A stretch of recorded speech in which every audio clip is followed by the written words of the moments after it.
Okay. Okay, I'm recording now too. So, do you see the two tokes and a bloke thing that Digibro made of like Jesse and Tom Oliver? Wait, we gotta sync though. What?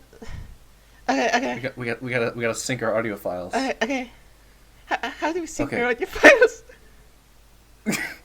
Uh, we can have Robosora, who is currently not on the podcast, say like 1, 2, 3 sync, and then we can just say Okay, sync when he says sync, and then we can match that up okay, later. let's go.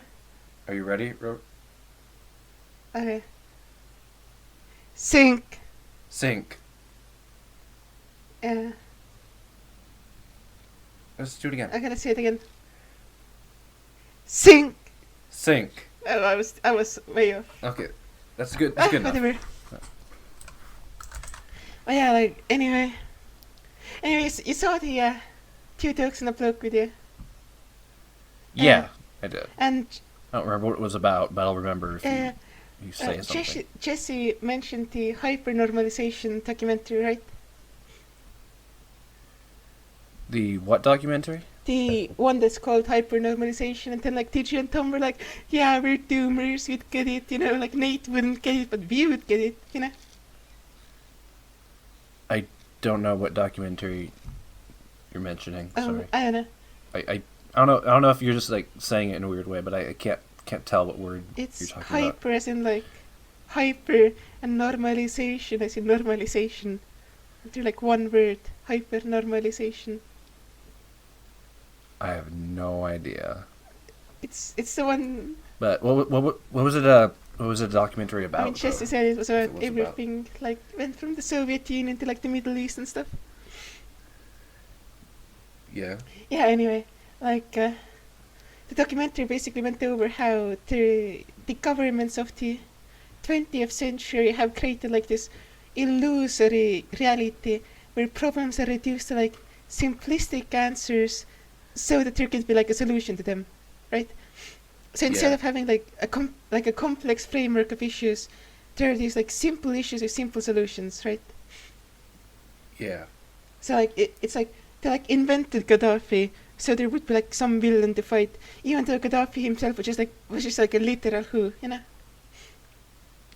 Yeah. So, but like for me, the most interesting part of the documentary was how it went over like the revolutionary movements, where instead of like organizing, they started like creating their like just like retreating into their own like art and stuff, and never doing anything like in practical reality.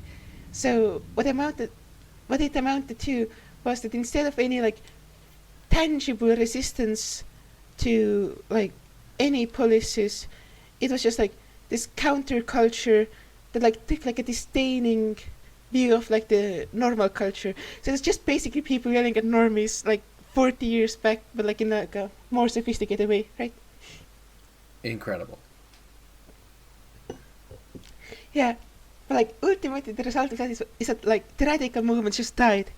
They stopped existing like in a fundamental way. And even when they came back during the Arab Spring and like the fucking Occupy Wall Street movement, it wasn't like they were like real movements. It was like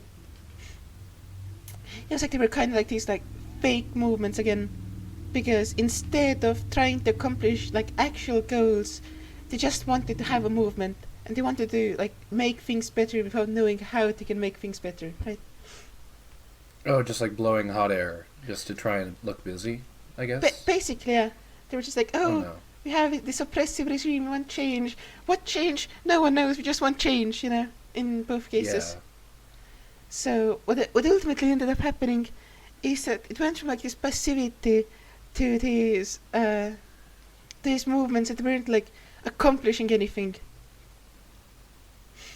And like it's just gotten worse, because like right now there aren't even like these passive movements. They're like the closest you get to any movements are like fucking Nazis posting on 4chan and communists posting on Twitter, right? They're like the biggest movements we have in like a political landscape. Everyone else just votes for the parties, you know? Yeah. Well, at least nothing that happens on the internet is real, and it can't like do anything. I mean, like, even the thing is, like, even when they tried to do something like Charlottesville, right? They were like, all the Nazis were like, oh, hey, we're gonna get together and we're gonna have like a Nazi party. We're gonna like get gay married we're like white and Aryan, so it's like based and not cringe, you know? Like, Yeah. you know, that entire like march with like, yeah, like that happened. That was a real thing. Like, that was like such a ridiculous thing to happen, and like it died to itself. Like, the moment they tried to do something real, the entire movement just collapsed because they didn't want to do anything real. They just wanted to have their online movement, right? Yeah. So like when things get to like the point where they have to do something in reality, it just devolves to like this complete nihilistic like facsimile of something that could like actually be a movement instead of being like functionally a movement. And so, how do you prevent that from happening? I guess. I don't think you can. I think hope is dead. I, I don't think anyone could ever like create something non-nihilistic anymore. I don't have any faith that things Wait, could do you get think it's better. impossible to have a revolution again? Yeah, I don't think Because like is everything just memes now? everything is just memes. Like everything Oh, has just evolved into memes. You know, that's too bad.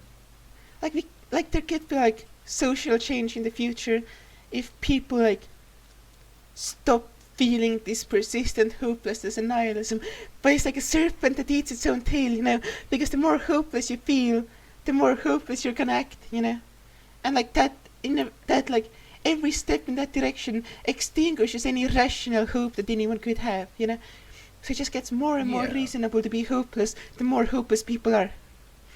I definitely feel that. So I'm big into being nihilistic and not giving a fuck. But the way I see it is it's just kind of like a temporary thing.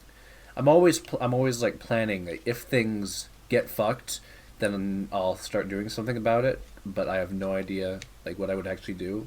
So I just think that until there's like an actual problem, I think if people can be nihilistic, then maybe there isn't like anything that really needs to be worried about. I mean, So I don't know. yeah, like the I feel like if people have the luxury of being nihilistic, then things haven't completely fallen to pieces yet. Like if there ever is something that is like so bad that like people need to change, like someone will probably do it, right? I hope. I don't know. I don't know who. It's not gonna be me. No, that's for sure. I mean, that's the thing. Like, we have all of these comforts. Like, things are fucked. Like everything, like individually is fucked. Like as a holistic picture, everyone can have like a decent life. Like usually, you know, you can just do your thing and then like just keep doing that thing. Like I just want to like sit inside and play video games and watch anime all day. That's a possible lifestyle you can have. Like that's supported by like, a certain degree of institutions, you know. Or it's like, oh hey, you want to have like this fucking you want to have like this fucking normie job and make fucking a ton of money. Well, you can do that if you want to, you know. Like, Yeah, oh, you want to be like a cool dissident triple and just make art on the internet. You can make just barely enough money to survive through that, you know. yeah, Like everything is just sufficiently comfortable that it's possible to ignore how fucked things are. yep. That's what I do. I wake up, I go to work, I make some money, I come home and I shit post, and sometimes I do cool shit. Things haven't gotten fucked yet, so I haven't done anything yet. Eventually, I'm gonna be an adult. I'm gonna have more responsibilities, and I won't be able to ignore things in life as easily. So, uh, I don't know. Eventually, I'm gonna have to get up off my ass and do something. But for now, I can just be nihilistic and meme and not worry about anything, and it's cool. I So, mean, see, the problem is like when you get to start worrying about things, like it also means you're like infinitely busier than you are right now. Too. yeah, You won't have the time to actually act on the worries. So you can be like, oh, like you can be like, oh hey, I want this like good future, and I need it to happen because like I have like responsibilities and like my own assets are tied into like the general well-being of society. I'm not like this isolated person because I need like my surroundings to like function so I can like have this degree of like adult functioning, you know. But like, Yeah. but like when you manage to reach that point, you won't have time to do anything about like things anymore, you know, unless you give up those responsibilities.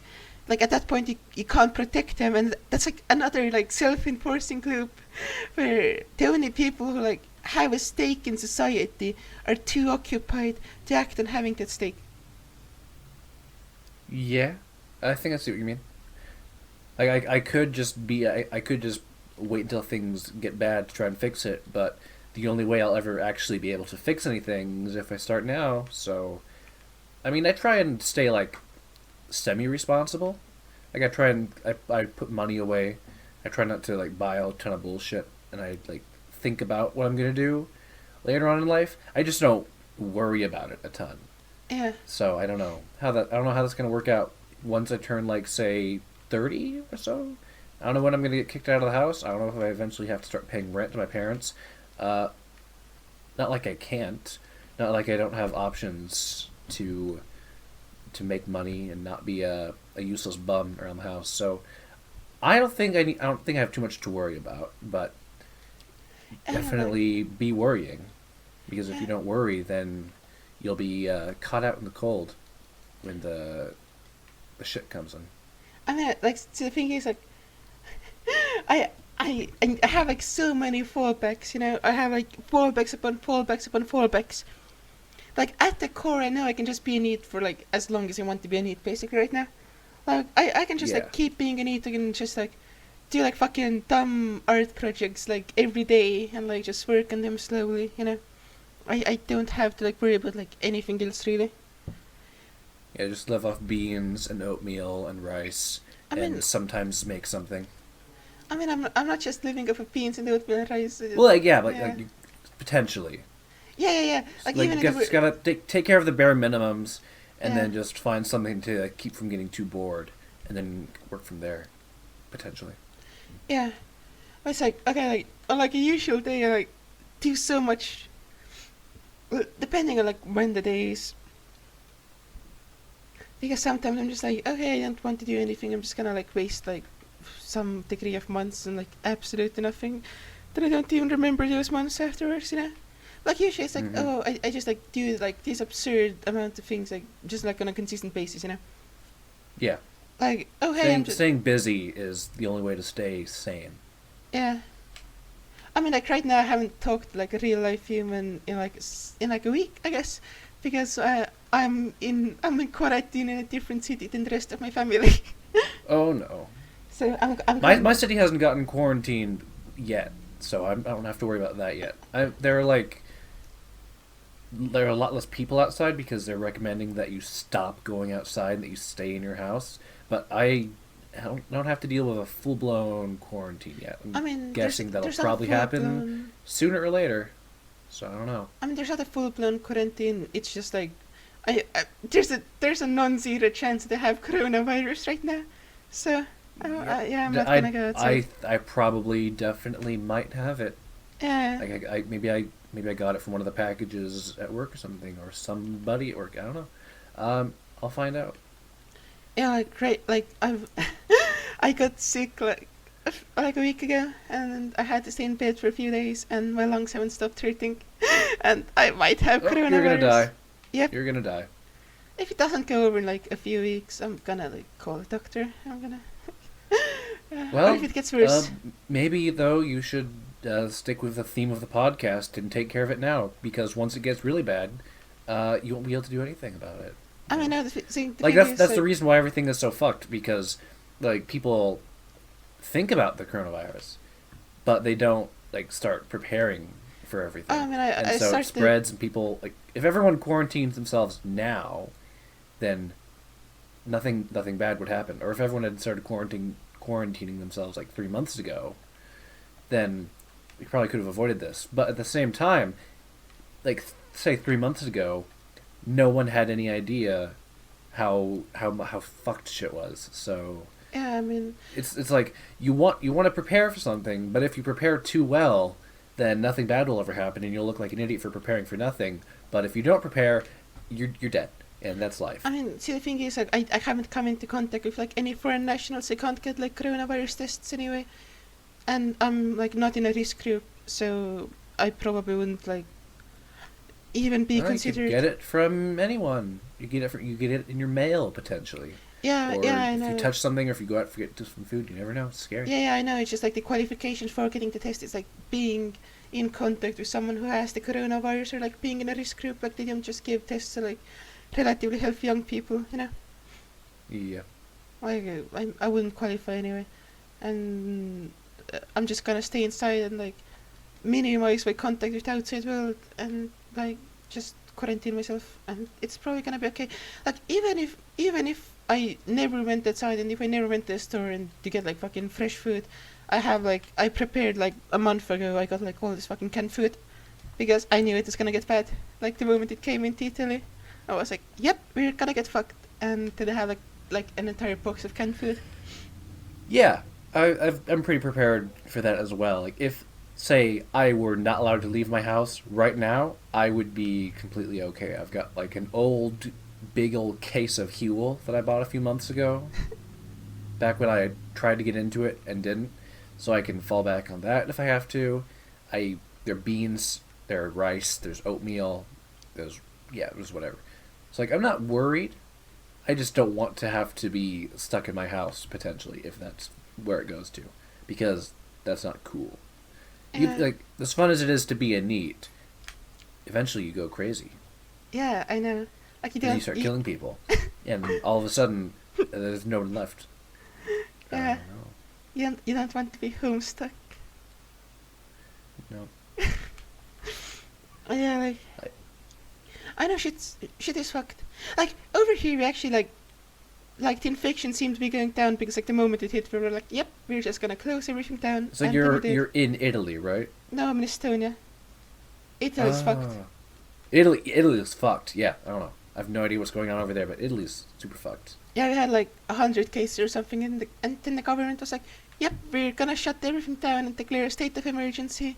And That's what everyone should have done, but over here in California, dumb fuck idiot land, no, you can still go to Domino's, you can still go and order a pizza and walk it home and get coronavirus in your pizza. You can still go to Domino's, right? Just no one is going to Domino's. You schools are closed though. right now, and like stuff like that is happening, but like... Yeah, schools are closed over here as well. Non-essential things have all been closed down. Churches, schools, they're stopping. So, like, people are doing pretty okay, but, you know... How bad it's gonna get worse. How bad is the panic worse. buying over there? I don't know how bad the panic is. It's like, I'm in California, and I think most people are still taking it kind of as a joke. Like, I mean, like at stores. Like, I've seen the pictures of American stores. Yeah. Oh, yeah. Americans are fucking stupid. Yeah. There have been a lot of people stockpiling things. Fucking toilet paper. So that's been annoying to deal with. Like, how the fuck do you not know how to prep? Like, you buy rice, you buy beans, you buy canned shit, you know? No, toilet paper though. That's what you gotta get, right? Just fucking shower, you know? Like, panic buy a bidet or something. I'm just like stocking on toilet paper. You would think, but yeah. Yeah. Burger Brain. Burger Brain says you gotta wipe your ass. Maybe it's from all those burgers. Yeah. Just wiping your ass constantly is just the most important thing you can do in case of an apocalypse. I don't know. I believe it. I mean, the most likely scenario is people are like, they're buying toilet paper. Well, I want to have toilet paper, and everyone is buying toilet paper. I better buy like fucking 10 cases of toilet paper. If one person panics, then everyone does it. If all it takes Yeah. is one person to panic and is like, oh, well, if they're doing it, they're gonna take it all. So before it's all gone, I need to get some of that myself. And all of a sudden, one person panics, another person panics, and then there's shortages. Now stores are being closed, and people are lining up outside stores just to get their fucking toilet paper. And it's like, oh, well, this was a mistake. Hey, you know what's funny? Like the entire like price gouging discourse, because that's entirely the responsibility of people not rationing like essentials during a crisis, you know? Like Yeah. hey, People don't know what to do. Yeah, like, oh hey, you have heightened demand. Oh, you either have to raise prices or reduce supply. You know, you can't just like have like, oh hey, heightened demand. Okay, we're just not gonna do anything because people are gonna raise the prices, like by some means, or reduce the supply. So like, you either have to buy expensive toilet paper or you can't buy any toilet paper. You know, if there aren't like any controls in place, like on the side of the stores or governments or whatever. Right. Because if everyone is buying toilet paper like and panicking, it's all gonna be gone if it's cheap enough that everyone just can buy infinite toilet paper, you know? I could use some infinite toilet paper. That sounds great. Yeah.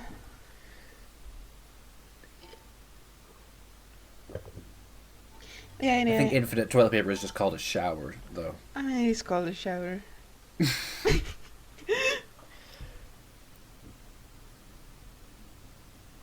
Oh no, he does just. Okay, anyway, back to the podcast. But yes, back to the podcast with a very clearly defined topic and a format. Yeah, hope is that.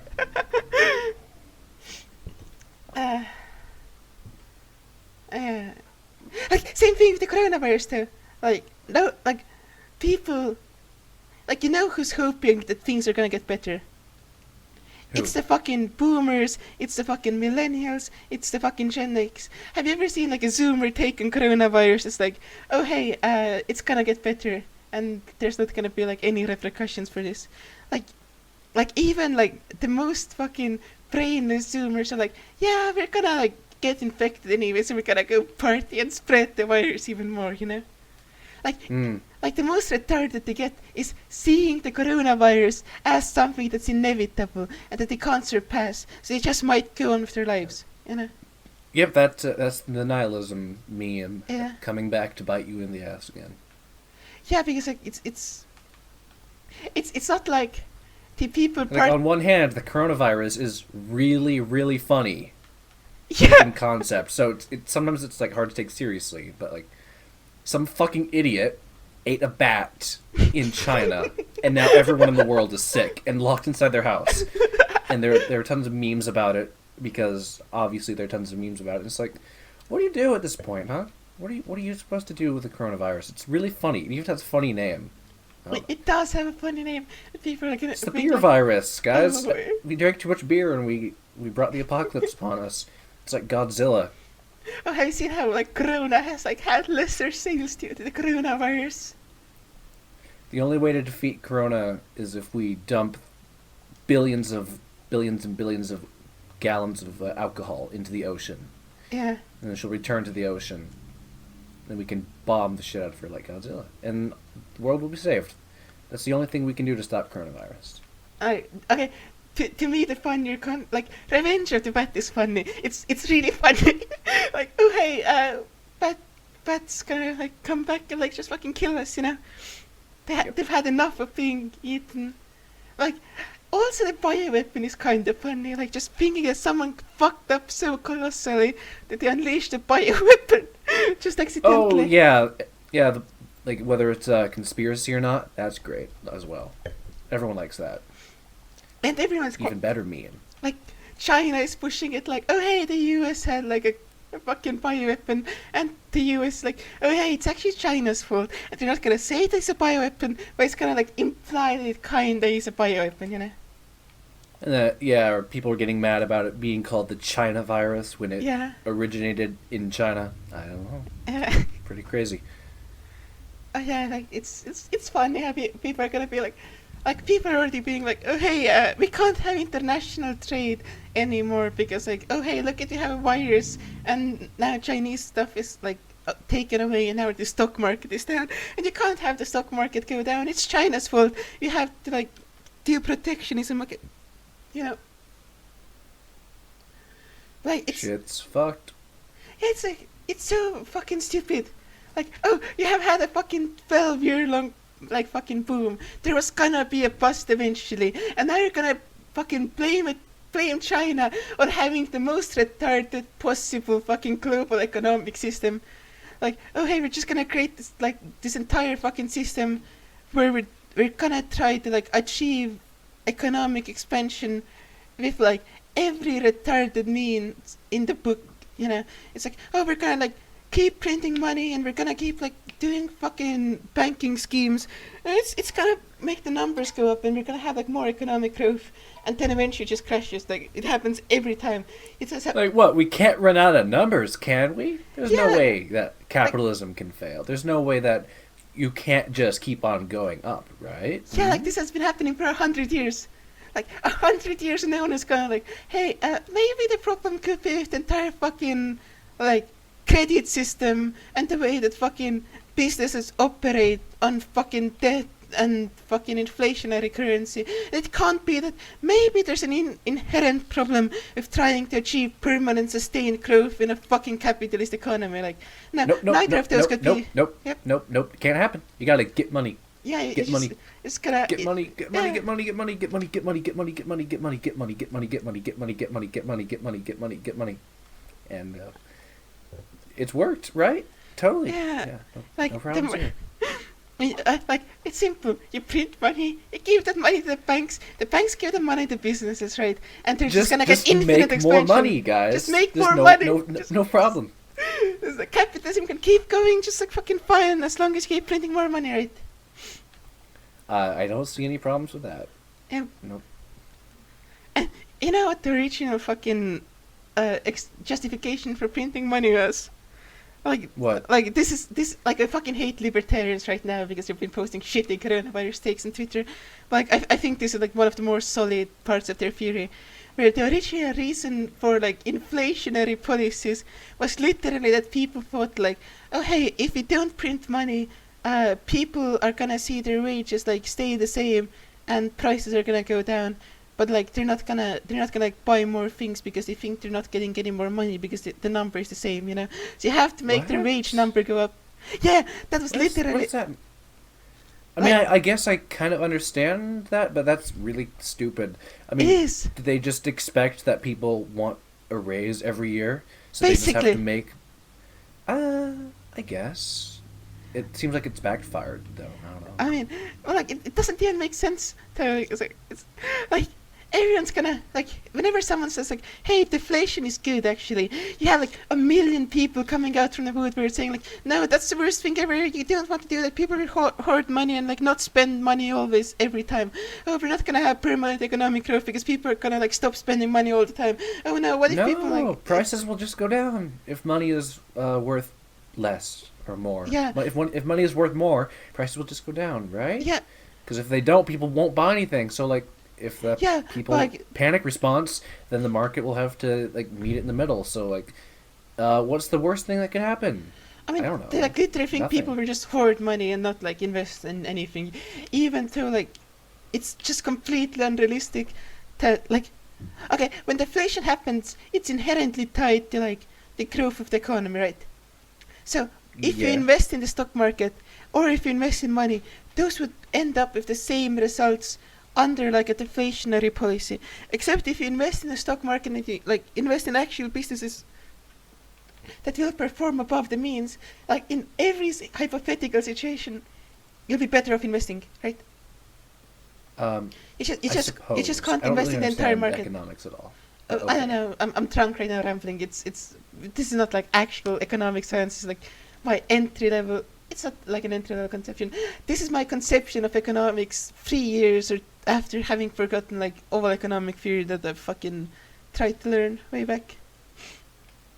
Okay. This is fucking pea brain takes, right? Excellent. But yeah, it's just fucking.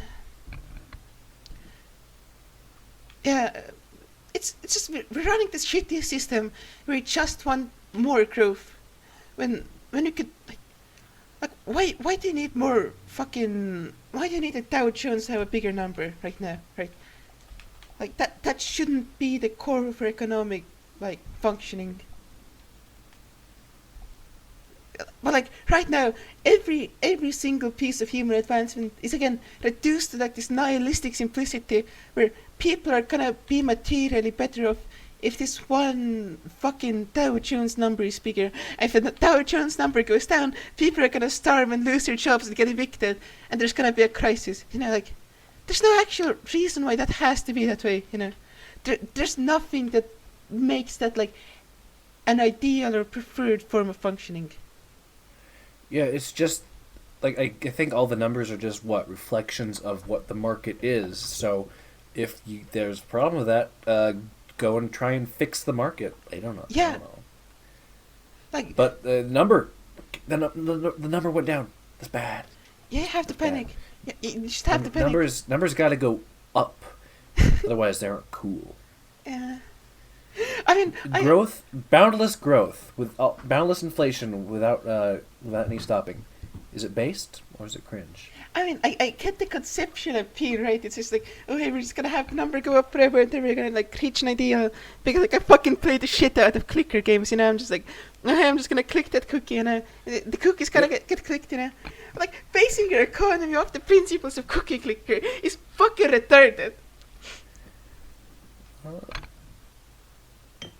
Maybe that's the secret. Just gotta get a bigger cookie.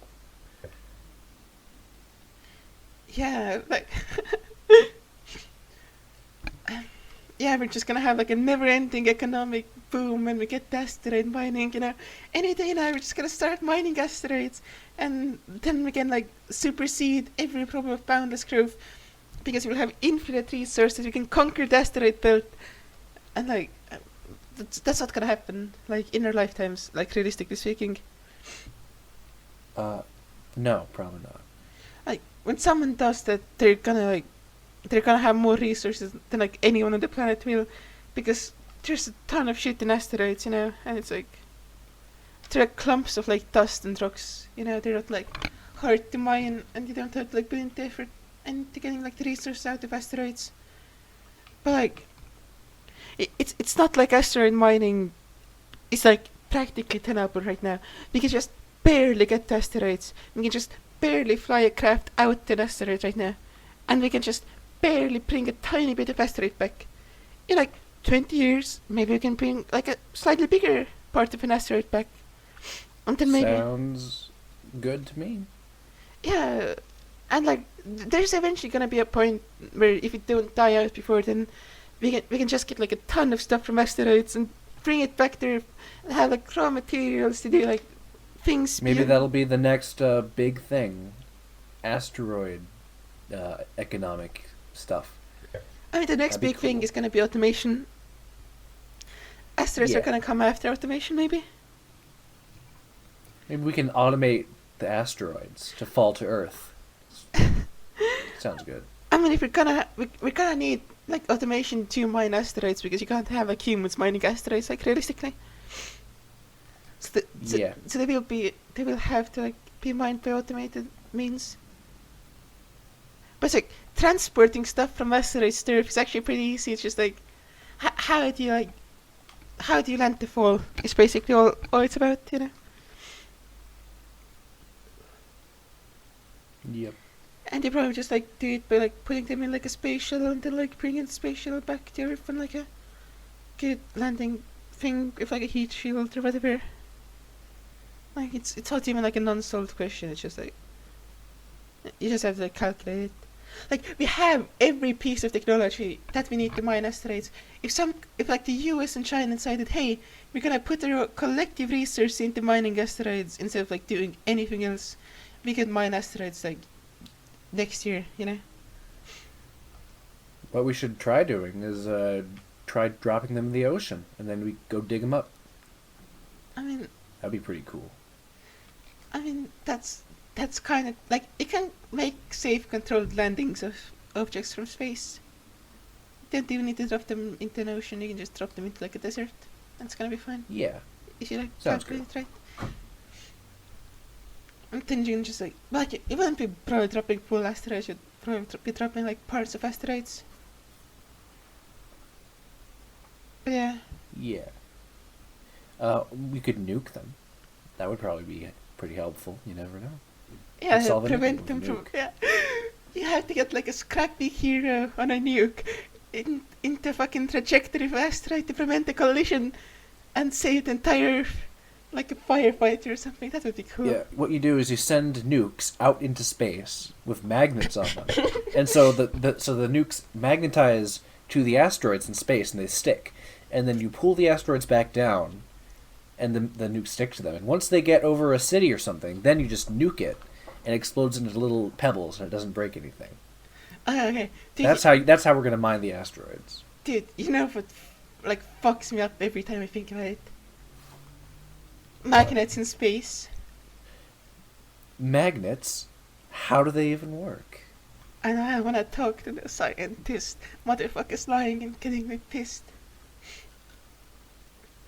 Anyway, yeah. I don't see why magnets wouldn't work in space. I mean, it's like I don't know, my brain just can't conceptualize like a magnetic field flowing through a vacuum. I mean, it's gotten better because like I've genuinely been obsessing over this and like looking into the physics, and like the vacuum of space in itself is like a conduit that like forces magnetic dipoles together and stuff, and it's spooky and weird, and I don't like it. But like magnets work in space, and it's weird. Yeah. Cause like I never thought about magnets in space. because like the Earth is one giant magnet, like ultimately.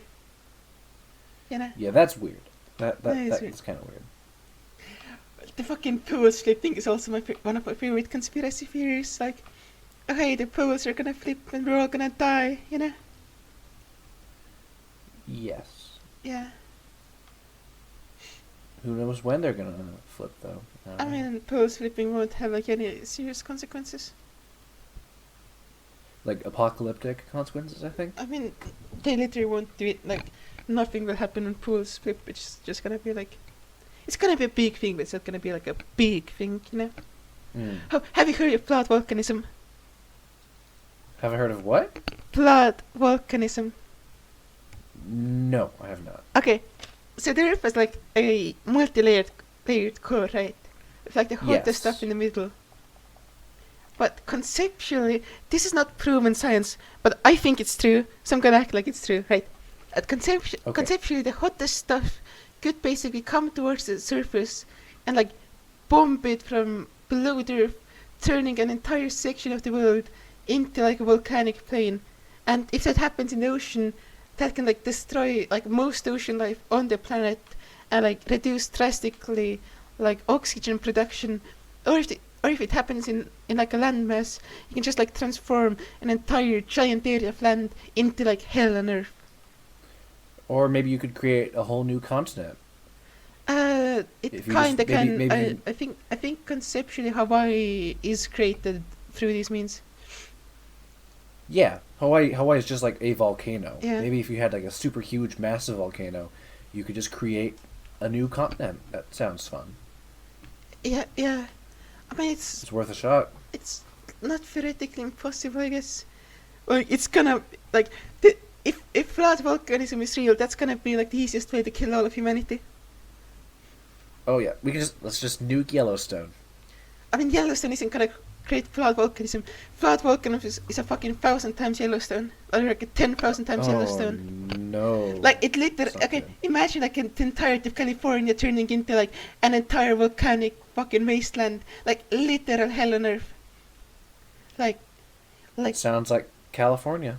like when you match up the dates in various blood basalts in the world and extinction events, even the big dinosaur extinction event, like it basically matches up. Because like whenever there's a blood basalt created, like a giant proportion of the earth just dies, you know, and that could happen.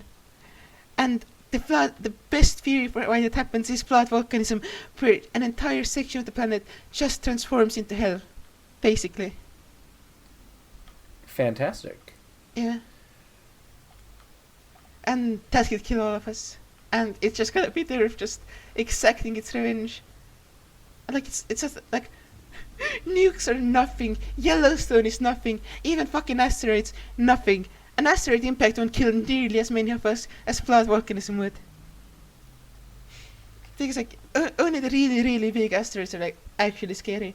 Even like if an asteroid like that was like the biggest asteroid in history, like just hit the Earth, it wouldn't be. It would just kill like half the Earth, you know. Yeah. But half of us would survive. Like if blood volcanism happened, like that could go up to like 99%, you know. That would be like really fucking bad. Yeah, I can see how that would be a problem. Yeah. And it's just gonna like we can't even like know because we don't actually know how their score works. We can't observe it.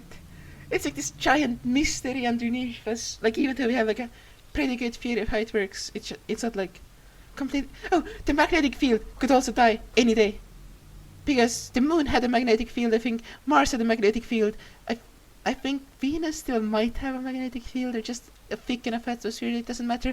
But yeah, anyway, the magnetic field could die, and fucking our atmosphere could be evaporated by the sun. What? Yeah, like we don't know how magnetic fields die. We know the magnetic fields can die because the moon had an active core way back in the past. Mars had an active core way back in the past. And the Earth has an active core right now. And we don't know why the active cores just died down in the moon or the Mars. So basically, the Earth could just run out of stamina and then instantly be incinerated? Kinda. Crazy. I mean, we don't know the mechanism. It could be like slowly run out of stamina, you know? Yeah. Yeah. Yeah, maybe if it starts like wearing out or the atmosphere starts like popping Yeah. little bits of the planet get fried. I don't know. Sounds whack. Yeah, I mean, little bits of the atmosphere are like constantly escaping like the planet. Like just constantly. But like we're producing more with like the power we get from the sun and like synthesizing like various things, you know? Yeah. But yeah, like shit is insane. And there are like a million ways people could die. And Corona is just like the very bottom of it, you know? Corona isn't like, okay, the fucking common cold could mutate any day. And if it's deadly, like everyone's gonna fucking die. Because it's like the most infectious disease basically, right? Yeah. So if there's like a similarly fucking big strain of the common cold that takes like, let's say like a fucking month and has like a 99% mortality rate, most of the world is gonna die. Like a super fucking virus is the easiest way like humans could die. Like Corona isn't it? Corona is not gonna be that bad unless it mutates like in a really really horrible way. It's not gonna be like really really bad. Hope not. Yeah. Yeah. It's a bad virus, of course. It's not like a good thing. It's like we should be preventing it. It's not like, oh, it's just the flu. No, it's not just the flu. It's like it's so far beyond the flu. But it's not the next superbug. It's not like fucking common cold AIDS Ebola, you know?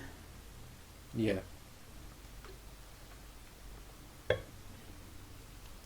You know that the plague in the Middle Ages like kept recurring over like every 20 years? No, I didn't. Yeah, there was one big Black Death event where like 60% of Europe or something died, right? But then the plague had epidemics all throughout history. Like every 20 years there was like another plague, and you just like randomly got the bubonic plague in your city or country, and a lot of you died from it. That just happened.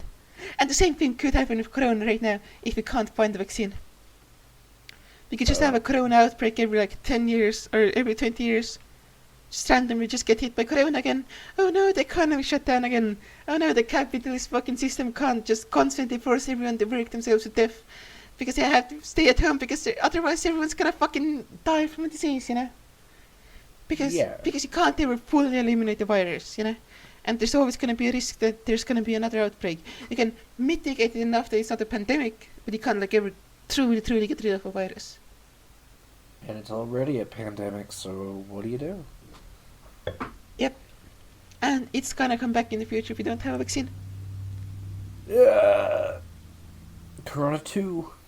Yep, we're just going to have a coronavirus pandemic of 2035 and the corona pandemic of 2048. It's going to be even more epic this time. It's going to be more contained the next time because the fucking first country that gets it's going to go into the quarantine like immediately, and it's not going to spread that hard. Like it's not going to be as bad next time. But there is going to be a next time if they don't have a vaccine. Yep. It's just everything is so fucking fucked, you know? Yes. And like And like just thinking about like insurmountable problems, like their score dying, or like fucking blood volcanism, like Yeah, there's anything that doesn't nothing you really can help, do about you that know? at all. That sounds pretty freaky. Yeah. I mean, right now I'm staring at Hellstar Remina because that's the thing I use for my like original podcast attempt that got scammed by OBS. So I'm just like staring Remina in the eye, just contemplating life. And that's a fucking great manga. Have you read any Junji Ito? Yeah, I've read some Junji Ito. I've read some of his collected works, and Uzumaki is the only big story of his that I've read. You should read Kyo and Hellstar Remina and the third one that I'm forgetting right now. The what? There's a third good Junji Ito long story that's like super good. Huh. Like other than Uzumaki, I guess it's fourth. It's Uzumaki, Kyo, Hellstar Remina, and I'm gonna look it up real quick. Well, there's Tomi.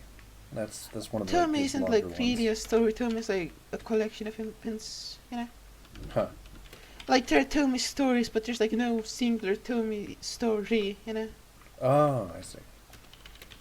Like they're all interconnected and there's like a narrative thread, but it's not really like it's not really like a continuous telling of one story. Okay, what's the thing?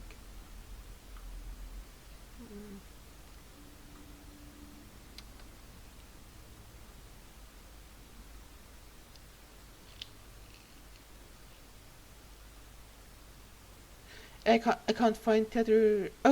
I remember. It's not a big story. It's a one shot. I think. Right. Glyceride. Right. Glyceride. That's the other really fucking good story. Wait, how do you spell that? I'm gonna put in organizing stuff Okay. like this. Well, hold on, let me see.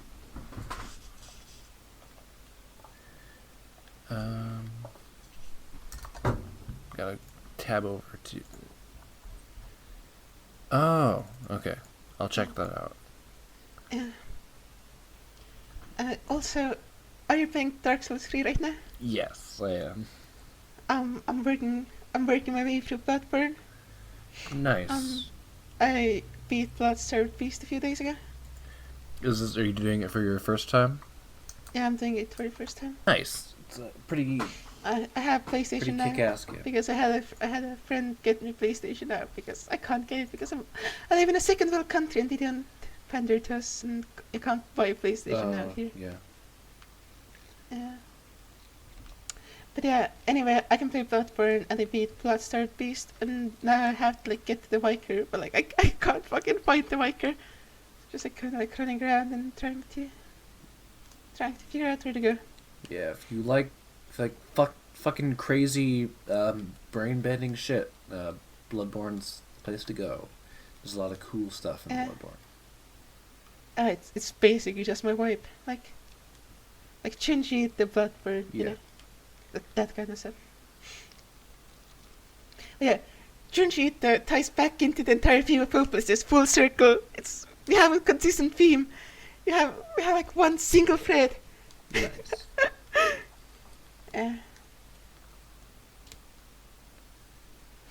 Yeah, like a Junji the story just makes intuitive sense to me. You know, it's like millennial takes in Junji again are always like, oh hey, look at this like distinct critique of like just resignation and like Japanese culture. And I'm like, that's like everywhere now. It's not just Japanese culture anymore.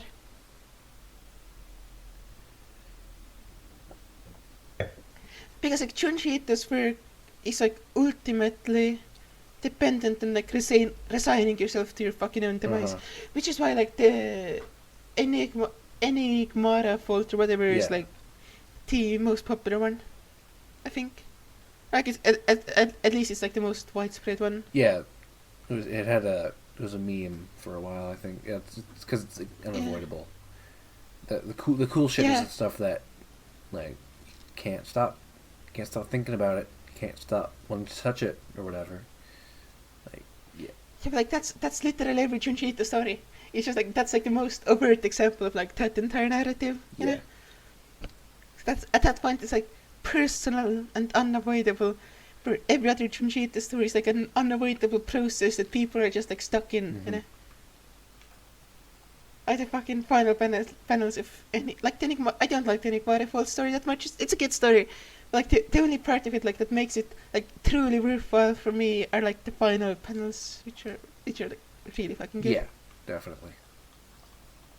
Yeah.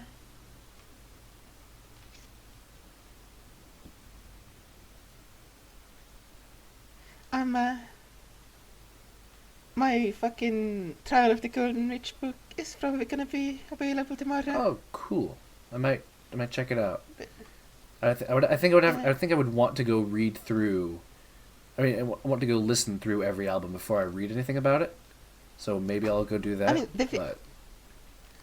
mean, the thing is, like, it's written like it's not really like an lyrical analysis. It's more like it's a mess of like pre-narratives. One is like an overarching analysis of like the entire career. Then there's like my own experience with music, and then there's like an analysis of like how every song like connects to its album and like makes like a certain point. Yeah. You know? You don't actually have to listen to the music to like read the book. well, I want to anyway, so I'll do that. Yeah, I mean you should. You definitely should. Like like Trial of the Golden Witch is like probably my favorite thing like ever. Yeah. Like I don't think there's a singular thing I like more than Trial of the Golden Witch. It's like been made like by anyone. Cool shit. How much have you listened to? I've only listened to like a few albums. Like, I haven't gone back and listened to anything. Like, the only things that I've listened to are the stuff that he has released as like when I was currently a Digi fan. So I think like the first thing that I would have heard from him would be, I want to say, wouldn't be the Unknown tape. I don't remember exactly. The World Overton, I guess. I'd have to go That came pull out- up everything. that- I've like couple thing. There are a couple things that I have like listened to a bunch. Like the world over is probably my favorite thing that he's made, but I haven't listened to a whole lot of it. No, so I need to. Yeah, there was like a big block where he released, I think, Emotional Envelopes too. Yeah, listen to that. And like the Unknown tape and Fuck Off mixtape in like 1 week, I think. Oh yeah, the fuck off mixtape. I remember. Yeah, that's one I listened to, and then the Unknown tape, world over. The recent remixes they've done, I got those. So Yeah. I really like the remix. I haven't. I didn't listen to Nuja Bro though.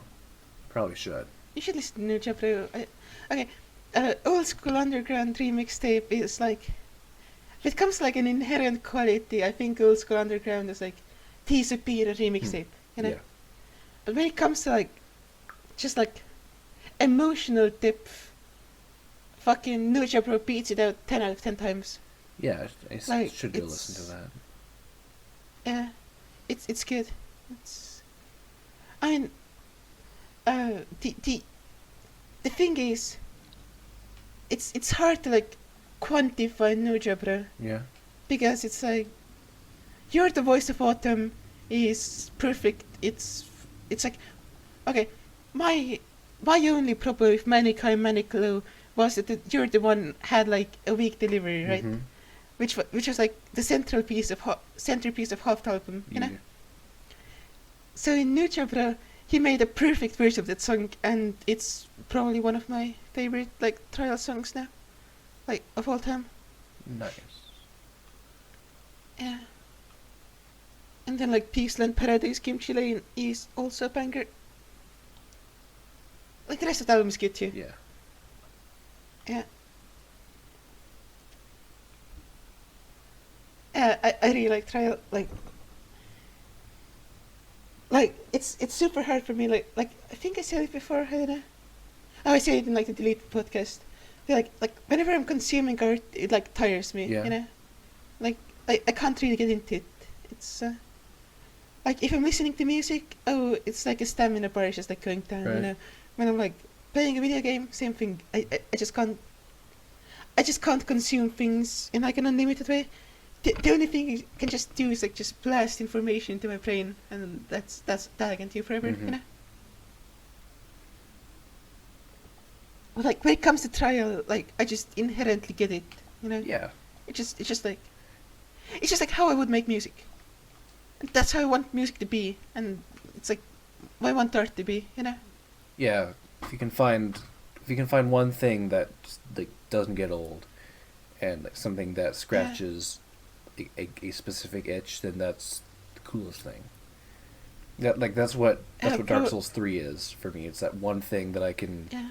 return to basically forever, and so I really value that. Nice. Yeah.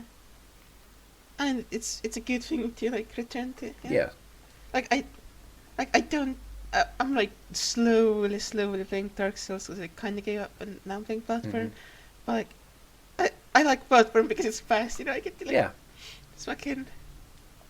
Yeah. Like I get the appeal of Dark Souls, and I get why it's unique. It's just like not made for me. You know, Bloodborne is made for Yeah. me. Well, if you like fast ones, 3 is also fast. Yeah. So.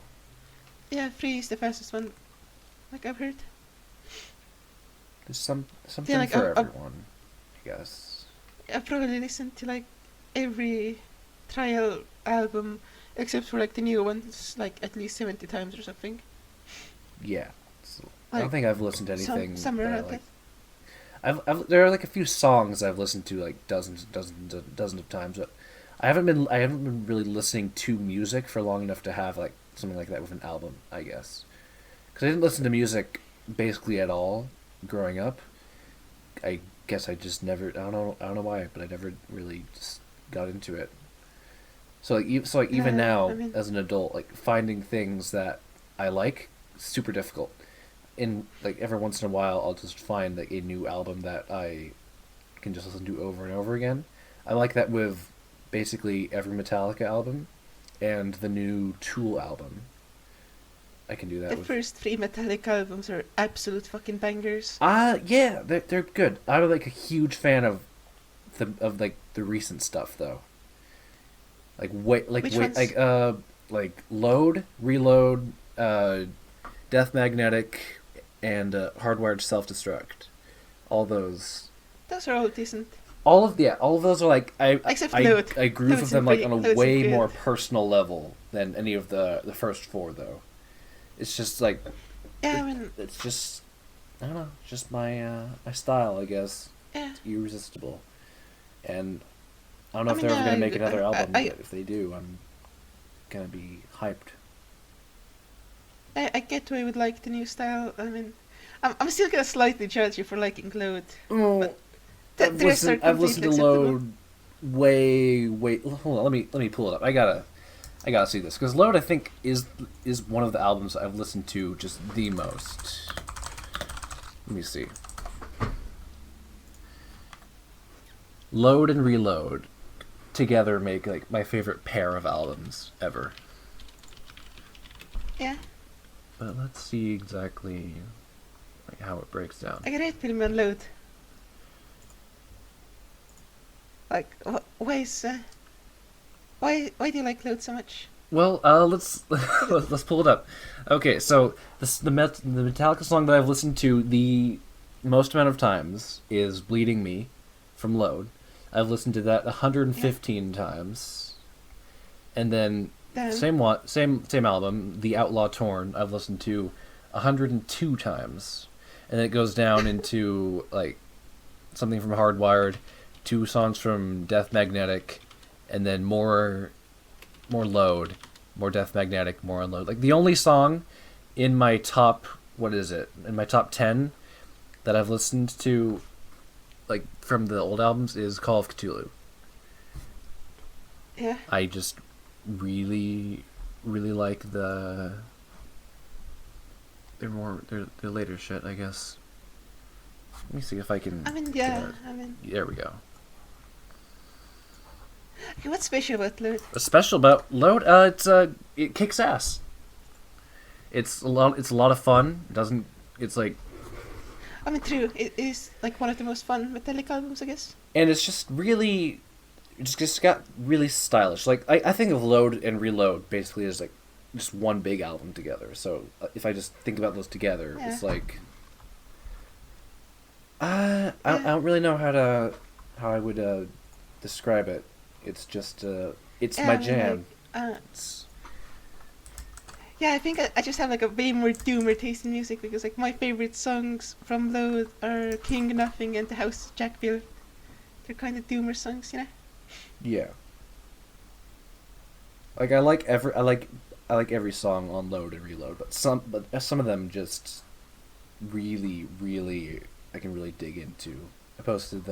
Yeah. I posted like I think my like top 20 songs or so, or maybe my top 15, and then just everything in from Load in organizing stuff. Yeah, I'm Check looking- the I show remember- notes in the description below for a link to my top 15 or whatever Metallica song. It's right. It's great. Check it out. Make sure to Yeah. smash that like button and ring the bell for more very organized podcasts about nihilism and coronavirus. What's your podcast name be? I don't know. Let me think. I can't think of anything. The Very Organized Podcast. It's too vague. It's got to be something about the coronavirus. Maybe something about nihilism. I don't know. You decide. It's your I podcast. mean, like the very organized cast would be like the name, and like the episode could be like coronavirus and nihilism. Well, your call. I mean, I don't really have any good ideas. I just took something you said. Go with that then. Yeah. Then I like I definitely get why I would like the later Metallica albums actually, because like the first three albums are just like constant non-stop, just like, oh hey, here's really loud. They're and, like, all regards they're all make you very sad and mad. similar kind of jam. Yeah. And so if you like that, then you're gonna love it. But then like it's kind of boring for me to sit through. So like, I don't really listen to anything off of their first. I haven't listened to anything from Kill 'Em All in like ages and ages and ages. From Ride the Lightning though, I got into Fade to Black recently again in a really big way. It's So a good I've one. been listening to that a ton. And then obviously I love Call of Yeah. Cthulhu because it's one of their instrumentals, and I fucking love all of their instrumentals. Like let me see, it's Call of Cthulhu, Orion. Let me fucking To Live Is to Die, and then what else are there? I forget all of their different instrumentals. I can't think. But if I had to pick a favorite Metallica song, I would guess that it would be Suicide and Redemption. They're the instrumental Okay. from the instrumental from Death Magnetic. It's like 9 minutes and 45 seconds, I think, and it's just there's something about like Metallica songs where they can be kind of samey, but that's kind of what I like about them. Just like listening to like one kind of thing over and over and over again. I don't know. Yeah. I guess I can't mean, like, really I place think it. I think And Justice for All is like really slept on because it came out and people were like, oh, it isn't like that good. But like, I think And Justice for All is like pretty good. I think it's like on par with like Death Magnetic. at It's least, and, like, it's definitely Magnetic was one of decent. like their most interesting albums, just because it sounds so alien compared to all the others. I love the Also- way it sounds. People like hate it for some reason, but it sounds I don't know why. gorgeous all the time. It sounds good. Yeah, it does sound good. It's really like thick. Also, spicy hot Metallica take. And Justice for All is the worst album. Spicy I can take. see that, I guess. Oh wait, no, I forgot. My I- favorite song isn't Suicide and Redemption. It's All Within My Hands from Saint Anger, which is my favorite of their albums. That's my only hot Metallica take. Saint Anger is my favorite album. Like I guess I'm like a bit of a boomer. Like, I just like the old stuff. I like, oh well, I'm into Black Sabbath. I like Paranoid. I like fucking Master of Reality. I like number 4. I like Black Sabbath. Yeah, I haven't I'm just a listened to fucking boomer. any like old shit. I guess I'm just lazy. I don't want to sit down and listen to a bunch Yeah. of old music. I'd rather just go listen to something I've already listened to again. Maybe one day. Maybe one I day I'll mean, get more cultured, but like I have a couple things that I'll listen to an infinite amount of times, and I'm good with that. yeah, okay. Like fucking. I genuinely don't like Injustice World 2. Like 1 is good and the title track is good. One is one of their best songs. One and Yeah, 1 is good. and one is cool. Like how on a later album, which one was it? It was Death Magnetic. They have The Day That Never Comes, which is just basically 1, 2. So that's Yeah. also one of my favorite songs. I could I listen. think I could The listen Never to Comes that is good. like infinitely, basically. And just like if I'm gonna play Metallic, I'm gonna fucking crank Master of Puppets, you Yeah. know? I get that. And I'm probably gonna be like doing it when I'm like trying to work out and just gonna like fucking Master of Puppets is pulling my strings and just fucking rock out the Metallic like a fucking boomer. Just be like, hell yeah. These were the good old days when music was music. You had all these trap Yep. beats. Yeah, sip. I'm just gonna fucking drink my Monster Zero Ultra, you know? Gonna fucking boom out. Yeah, okay, I genuinely actually respect the take that you like the most recent Metallica albums more. Yeah. And you like Saint Anger. Like, I think it's always more respectable to be a contrarian, like, in a way. Yeah, I guess, but like it's also just not. It's also just what I actually think, though. So it's Yeah, cool. yeah, but I mean, like, I don't know. It's I more. mean, like, but do you be It's more unique, and it's like weird and shit. I like it when I like their weird songs, the ones that like go on Yeah. for like way too long or something, or the ones that just like have Yeah. like one riff over and over and over. Like the biggest thing about Saint Anger, the whole album, is there are parts where songs will just have the same riff just repeated like 20 times in a row, and it's really great. Mhm. Like Some Kind of Monster, the intro to that song goes on fucking forever. And then obviously All Within My Hands goes on forever as well. And it's like it's if I want a certain kind of groove, if I'm in the certain kind of mood, then Saint Anger is just the best album in the world to listen to, like while working out I like- or if I'm pissed off or something. That's why I like it. Yeah, like, to me, if you're a contrarian, that just means, like, you have familiarized yourself with the material enough to have, like, an opinion that deviates from the norm. Yeah. Like, and, like, when you're anti-contrarian, that just, like, usually means that you haven't, like, put enough effort into, like, actually familiarizing yourself with what's going on, you know? Mm. I mean, you can be like a naive contrarian where you're just like, oh hey, I have this like specific taste in being like opposing people. Yeah, but if there's one thing I'm certain of, it's that I've listened to every Metallica album like a ton, so I'm pretty confident that I know exactly what I'm into. Like I still listen to their Yeah. old shit. Like I don't know. The only one of their old albums that I've listened to like a lot recently was Ride the Lightning, because I was trying to wanted to listen to like all the different riffs on it. Because like I like to, yeah. Recently, like I've started paying attention to when riffs just repeat over and over and over again in music. I think that's really interesting. So like earlier I said I've listening to Fade to Black again a lot. So like That's a good one. during the back half of the song, like there's the riff in the background which just goes ba ba ba ba ba da ba ba, and it repeats like 30 times in a row at the end of the song, Yeah. and it's just like, hypnotic. I love listening to shit like that. So Like, that's the coolest thing turned on tape to me. It's the fucking fuck away. That's like the right at the end of that song. It goes on for like 3 minutes, and then it comes Suffer Me, which is this fucking screaming song that just fucking the one hypnotizes you into that lull, and then you get a fucking screamer in the middle of the fucking album. Yep. That's really fucking cool. Like I didn't like it until I knew the song titles, which is why I'm fucking mad at DJ for not releasing the unknown tape song titles in like an accessible Yeah. way. Because like if I had known that the song title was "Suffer Me," or if fucking I had the lyrics, I would have been like, oh, this is really fucking cool, because I would have like gotten what he was going for. Yeah. Like I didn't really get what he was going for until I realized that the song was called "Suffer Me." It's just like literally like, okay, you're just gonna fucking get this shit in full blast, because like this is my shit and you just have to like suffer it, you know? Yeah. And that's like a really cool thing for me.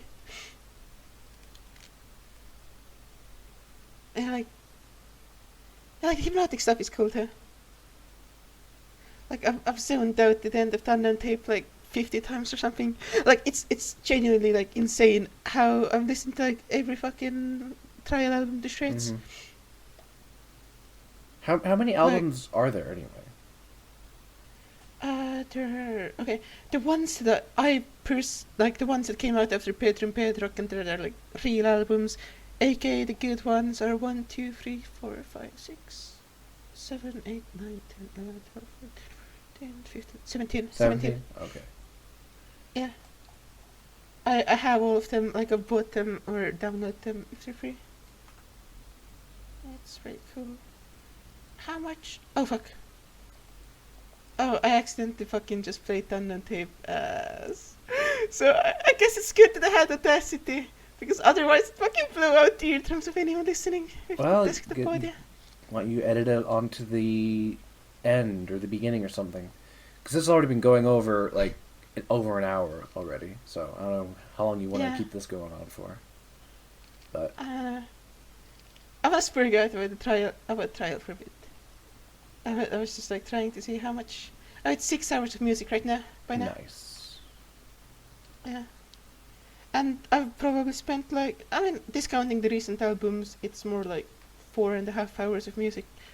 And I think it's fair to say that I've spent like 300 hours listening to trial, 350 hours, something like that. 400 maybe, somewhere in that range. I don't know exactly. Crazy. But also Yeah, based. it is based. It's super based. I mean, okay. I'm gonna do like some fucking hot trial of the Golden Witch takes that like mattered like 3 people, like just rapid fire. Gay and Ted isn't even in like the top 5 albums. Yeah. Like that's spicy. Just the most popular one, right? It's number 6. Gay and Ted is like by far the most popular one and like the most liked one. I'd say for me it's number 6. Like that was the first one My where people started taking it like seriously, right? Yeah. Like, I mean, the first one where people were taking it seriously was Pedro and Pedro, where people were like, right, oh hey, yeah, this is actual music. But if Gay and Ted, people were like, oh hey, this is like actual music, you know? Yeah. Whack. Yeah, like my top 5 would be Manic High, Manic Glow, Emotional Anywraps 2, then it would be Fuck Off Mixtape, then it would be Ghosts of Midwinter Ballers, and then it would probably be Above the Refonted. My top 5. And K&T is number 6, and then it's like original emotional anime raps, and then like the rest of the stuff. Yeah. Yeah, like all of his albums are like fucking great. I genuinely just like could listen to Trial for like I wasn't listening to a lot of Trial for like the past 4 months ish. Because I was listening to other music, and like editing the book and like writing the book was a fucking chore. Yeah. Like by the end of it, because like like it's a real fucking book. It's 40,000 words. You know, that's enough to be considered it's like, a book. 137 pages, I think. It's 116 pages in my thing, but if it was 1.5 spaced, it would have been 136 or 142. Yeah. I just single spaced it to save on printing costs because I want the book to be as cheap as possible. Yeah. You know? Yeah. That's cool. Yeah, but like, yeah, like the thing is, now that the book is done, like, and like No Jabro and the Old School Mixtape came out, I've just been listening to like a lot more Trial. There's like a ton more Trial again. Like it's back in like I got sick a few days ago, Yeah. which I might have coronavirus, and then I just like listened to old albums, you know.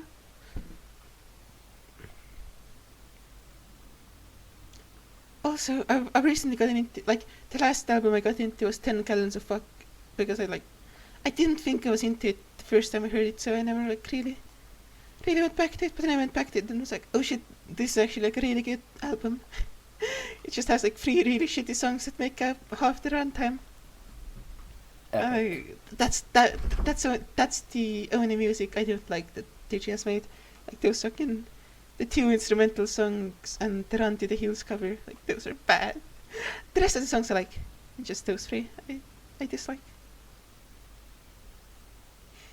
Yeah, I think the podcast is done. Okay, all right. Well, where can we find you? Mostly on the Digiro Discord. Same. I don't want to promote any of my shit. My social media is cringe. I do not look at my social media. Do not look for me. I don't exist. Yeah. Right. Yeah. Remember, ring that bell. Otherwise, press this subscribe podcast button. will never take off or never be cool. Yeah, this is the #1 podcast in the world. It's gonna be like fucking. We're gonna overtake the Procrastinators podcast. Then we're gonna overtake the rest of the podcasts. It's gonna be the #1 podcast. There's not gonna be a better podcast. Fucking. Whatever Sounds this is good fucking to me. called. Hell yeah. Okay.